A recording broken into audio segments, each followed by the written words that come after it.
Today we're looking at this one, graphic novel number 3, the third in the Chris Grine comic adaptation for the Animorphs series.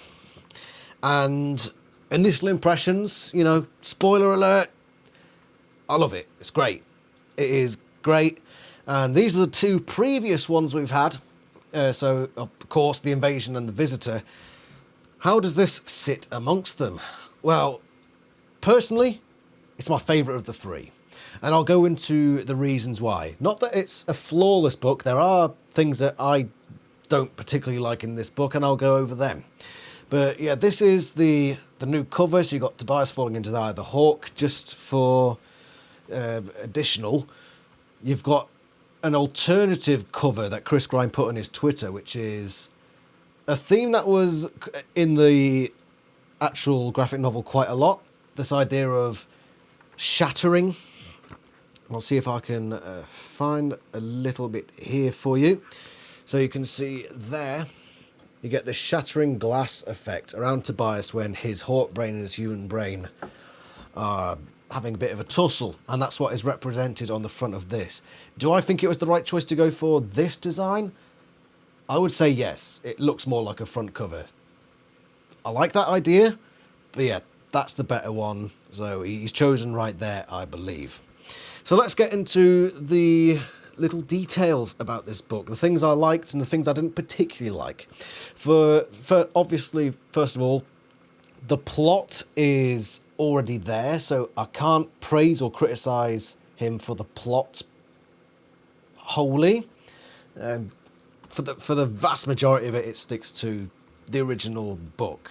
So any problems with the plot doesn't play into this review. It is a point of discussion, though, because Book 3, The Encounter, on which this graphic novel is based, wasn't a great book. It was okay, but this one, when I did my initial review, I said that it was like a sandwich. You had a really nice filler bit in the middle. The whole midsection of this book was very good, but it was sandwiched by some pretty drab stuff. Does that change for the graphic novel? Of course not. But I will say that the extremes are exaggerated in this one. So the sandwich portions, the bread portions, which in the original book I didn't like, I dislike even more in here. But the middle bit I enjoy a lot more than I did in the book. So it sort of evens out. So let's go over sort of from the front to the back. I think the artwork is great. This is probably some of his best artwork. The thing that I thought with this one, when it was announced that it was coming out, I thought this might be the weakest of the first 6, because we know that he's going to be doing the first 6 at least. I thought this would be the weakest. Why? Because it's mostly just Tobias thinking. Turn to any page and it's typically a hawk from different angles talking to itself. And you'd think, oh, that might be a pretty poor book. Again, look, lots of hawks flying, talking to himself. And I thought that would be a problem and it would be quite a hard read. But having read it all in one go, all in 2 goes today, I had a break in between, but I read it all in one day. I didn't notice it. I didn't think to myself, cool, blimey, this is getting a bit tiresome. No, Chris Grine has done an excellent job of just varying up, even to the slightest degrees.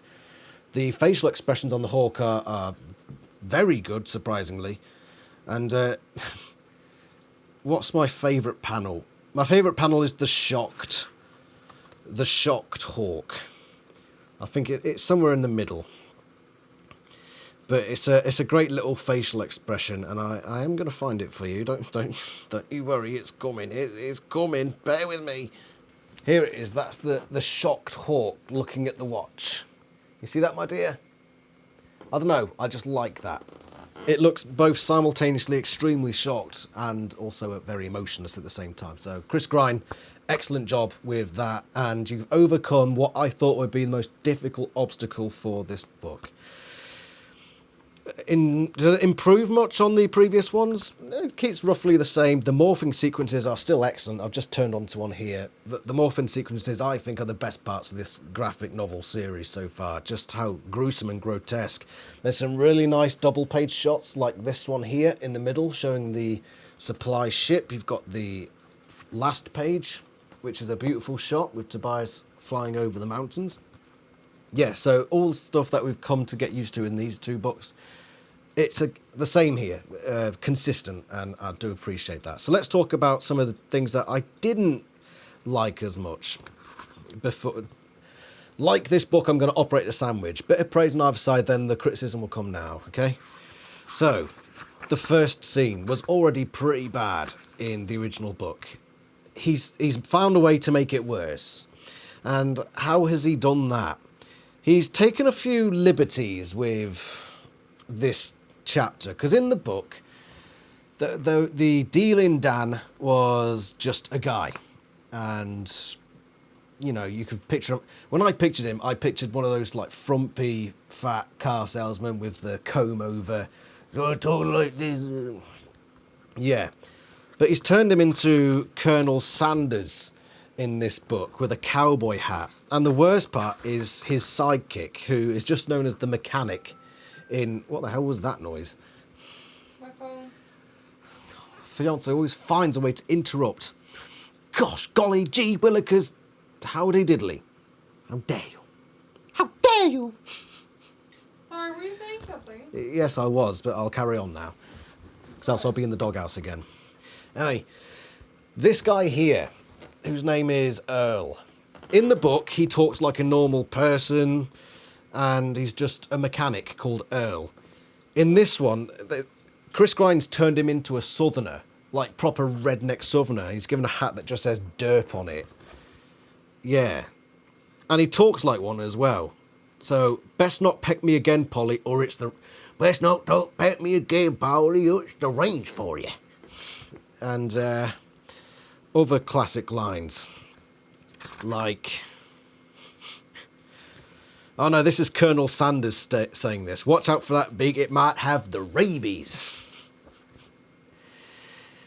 Get him, Earl. Hit that dang thing.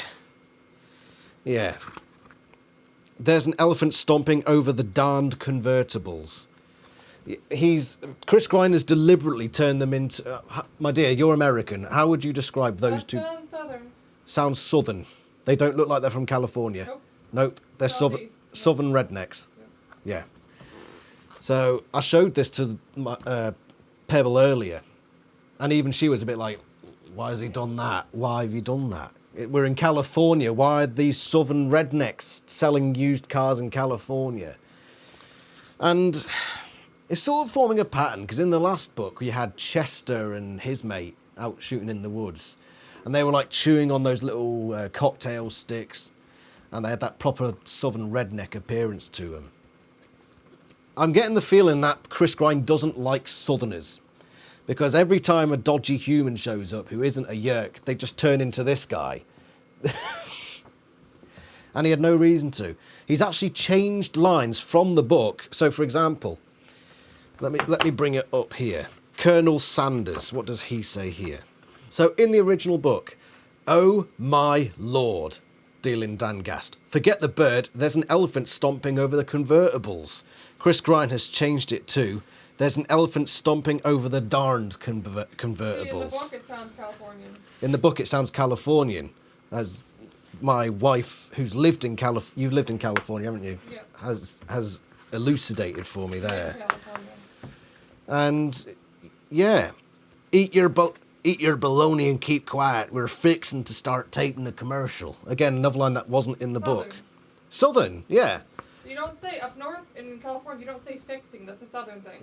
I'm hoping you can hear what she's saying there, yeah. So, I don't know what Chris Grine got against Southerners, that every bad human, he just turns into the same redneck Southerner. Put it this way, if he turned them all the bad humans into black people, you'd be like, why? To be fair, Americans turn all villains into British. Yeah, I suppose Americans... So aren't they British? Chris Grine, Your baddies all need to be British from now on. But give them all a top hat and a monocle. And make them do that, I don't know. Or French. Make them French. If we've all got problems with Frenchies. But on a serious note, you've taken characters who weren't Southern rednecks, who were just like normal Californian people, and just turned them into Southern rednecks, and it's a bit like, yeah, we get it. You're probably a freaking liberal Democrat Californian. Doesn't mean every bad person is a redneck, okay? Just chill out on that front, okay? This is where you need to stick to the book. But that's my opinion. You do what you want. You're producing it. I'm just having one of my little rants. And again, it's a minor point, because from then on out, the book is largely solid, pretty much. There's a couple of weird bits that I've found. I mean, we talked about this earlier as well. Cassie's barn. When I picture Cassie's barn, I picture a barn. And it's even mentioned in the books that they're sitting around on haystacks and, you know, there's like stuff all over the floor. It's quite a dirty place and there's tools everywhere. In the books, it looks like a laboratory. You know, it's, well, not so much a laboratory, but it all looks very metal and white and beige. In the TV show, Christ almighty, I'm about to say something positive about the TV show, I know. They got it spot on. It was a barn, you know, wooden slats everywhere, hay bales. It was a bit dirty, but everything was like a shade of brown. I much prefer that to this freaking factory room. But I don't know why he's chosen that. I think the TV show got that much better than Chris Grine has here. But again, it's nothing major. Just like the last point with freaking Earl. It's just a little gripe. But yeah, so it's a whatever point. It's just my personal preference. It's nothing objectively bad about the book. What else was there? There's just a couple of shots which are a bit weird. There was one time where there's a silhouette shot. Ah, here it is. So they're talking in the room, right? And then suddenly for this, you know, not very important panel, Marco becomes a shadow man. That shadow silhouette thing is used a couple of times in this book to good effect, but this one time it just seemed a bit weird and out of place, like the lights just flickered out for a second. Looks like Fluffy McKitty right now. Who looks like Fluffy McKitty? All black. Oh, yeah, Fluff is right here, by the way. I'm not going to turn the camera yet. Right, what else was there? I'd say there's not really much to complain about. Those were my two minor gripes, really. I really like this page, by the way. This page was excellent. It's like got all the shattered glass effect that you see on the alternate artwork, and it's all a mess, but in a good way, because Tobias's mind is a bit of a mess at that point. Right, what else? Yeah, just like in the books, I didn't like the final scene. Why didn't I like the final scene? Because at least in the book, even though the plot was a bit crap, it didn't feel too rushed. It went at a nice pace, whereas in this one, 1 second the Animorphs have entered as Trout, and then the next second, Visser 3 shows up, promptly disappears, and Tobias is on top of the supply ship, which in the book took a few, like 3 or 4 pages. Here it just seemed very sudden, a bit quicker than it felt in the books, and then when he blows up the room, the bridge of the ship, it took me a couple of I looked over it a couple of times, because he's flying down to the bridge, and then on the next page we just see a bunch of Taxons, and the Taxons screaming, and then Tobias shooting them, and then the ship explodes. In the book, it made it very clear that he shot them in the bridge, but here, it doesn't really look like a bridge. And at first, I didn't realise he was shooting into the bridge until I went forward and I thought, hold on a minute, what am I missing? Turned back, and I noticed there's a slight red sheen in the background here, and a slight bit of glass breaking. So then I thought, oh, yeah, so he is shooting into the bridge. I didn't realise it at first. Yeah, again, it's just a couple of bits, but I didn't really like the ending of that book anyway, so... Funnily enough, I didn't really like the ending of the graphic novel version either, but the whole middle section is wonderful. Absolutely wonderful. I'm just trying to see if there's anything else that I've missed that I'd like to talk about. Yeah, apart from that, the bit at the end where it seems rushed. Oh yeah, Visser 3. He's still the Crimson Chin. In fact, his chin seems to have grown since we last saw him. I think by the end of the series, it'll just be dragging along the floor. Here comes the Visser Chin. Oh, and he's... I know Chris Grine can't really go back on his initial designs, but oh my god, Visser 3 is thick. Look, it's almost like he's deliberately tried to point it out. Look at that, my dear. That ass. That ass. Yeah, he's mega.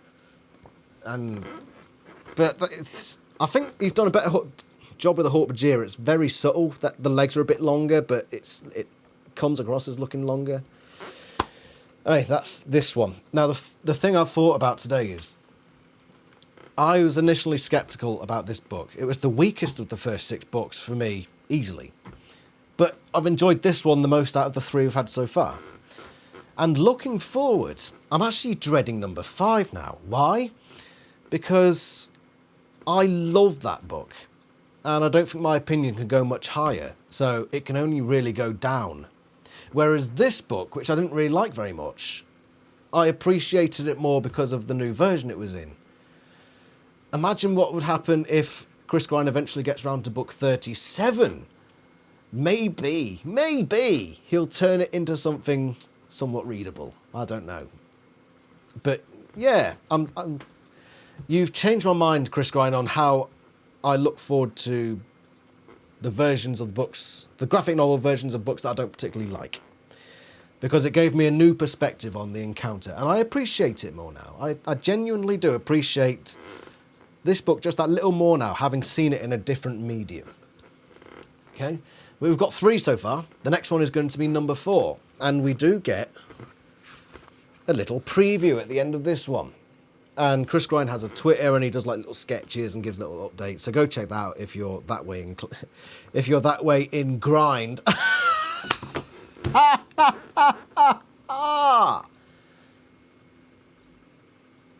Laugh. And she laughed. Okay, so that is graphic novel 3, The Encounter.